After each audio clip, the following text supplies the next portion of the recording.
प्यारे विद्यार्थियों, जो अति लघुत्तरात्मक उत्तरों से संबंधित सूक्ष्म वीडियो की सीरीज़ हमने प्रारंभ की थी, यह उस सीरीज़ का चौथा वीडियो है। इस सीरीज़ से पूर्व हमने अर्थशास्त्र की प्रकृति, अर्थशास्त्र का इतिहास संबंधी 2 वीडियो देखे हैं। इस वीडियो में हम अर्थशास्त्र की उपशाखाएं विषय पर चर्चा करेंगे। जैसा कि हमने पिछली वीडियो में देखा, अर्थशास्त्र के पिता एडम स्मिथ को माना जाता है, जिन्होंने 1776 ईस्वी में वेल्थ ऑफ नेशन नामक पुस्तक लिखी थी। तदुपरांत मार्शल का बहुत बड़ा योगदान माना जाता है। इसी प्रकार एक अर्थशास्त्री हुए हैं रैगनर फ्रिश। रैगनर फ्रिश ने 1933 में अर्थशास्त्र को व्यष्टि अर्थशास्त्र और समष्टि अर्थशास्त्र 2 उपशाखाओं में विभक्त किया था। अब जैसा कि नाम से ही स्पष्ट है, व्यष्टि का मतलब व्यक्तिगत और समष्टि का मतलब समूहगत। तो व्यष्टि अर्थशास्त्र में एक व्यक्ति या एक फर्म की आर्थिक क्रियाओं का अध्ययन किया जाता है। व्यष्टि का मतलब हो गया एक व्यक्ति या एक फर्म, और अर्थशास्त्र का मतलब हो गया आर्थिक क्रियाओं का अध्ययन करने वाला शास्त्र। तो व्यष्टि अर्थशास्त्र से मतलब हो गया एक व्यक्ति या एक फर्म की आर्थिक क्रियाओं, जैसे उत्पादन, उपभोग, विनिमय, वितरण इत्यादि का अध्ययन जिसमें किया जाता है, वह व्यष्टि अर्थशास्त्र है।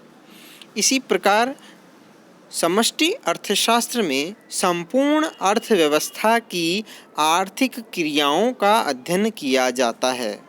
समष्टि अर्थशास्त्र में किसी एक व्यक्ति या एक फर्म का अध्ययन नहीं किया जाता। यह विभिन्न व्यक्तियों, विभिन्न फर्मों और विभिन्न फर्मों एवं व्यक्तियों के मध्य आपसी आर्थिक संबंधों की व्याख्या की जाती है। हम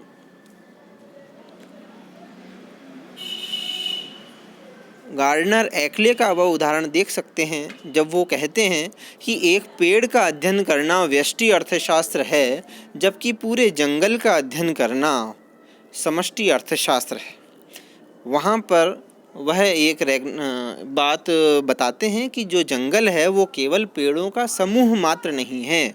व्यष्टि का योग ही समष्टि नहीं होता, वरन उनके मध्य जो आपसी संबंध होते हैं, जैसे जंगल में केवल पेड़ न होकर उन पर बिखरी हुई लताएं होती हैं, वहाँ आवागमन के साधन कम होने से वहाँ जंगली जानवर भी रहते हैं, एक वीराना होता है, कोई जल स्तोत्र भी होता है। जंगल का अपना एक पर्यावरण होता है, वृक्षों के मध्य आपसी संबंध होते हैं। उसी प्रकार समष्टि अर्थशास्त्र में भी व्यष्टि अर्थशास्त्र के योग के साथ साथ व्यष्टिगत इकाइयों के पारस्परिक संबंधों का अध्ययन भी किया जाता है। अब विद्यार्थियों, जो स्लाइड आपके सामने दिख रही है, उसे 2-2 अंकों के अति लघुत्तरात्मक उत्तरों के आधार पर देखें तो कई प्रश्न बन सकते हैं। मैं मसलन 5 उदाहरण देता हूँ। एक स्लाइड, छोटी सी स्लाइड से 5 प्रश्न बन रहे हैं। अर्थशास्त्र की उपशाखाएं बताइए, रैगनर फ्रिश के बारे में बताइए, व्यष्टि अर्थशास्त्र किसे कहते हैं, समष्टि अर्थशास्त्र किसे कहते हैं, व्यष्टि एवं समष्टि अर्थशास्त्र में अंतर बताइए, अर्थशास्त्र में रैगनर फ्रिश का योगदान बताइए। इस प्रकार से बहुत से प्रश्न बनते हैं।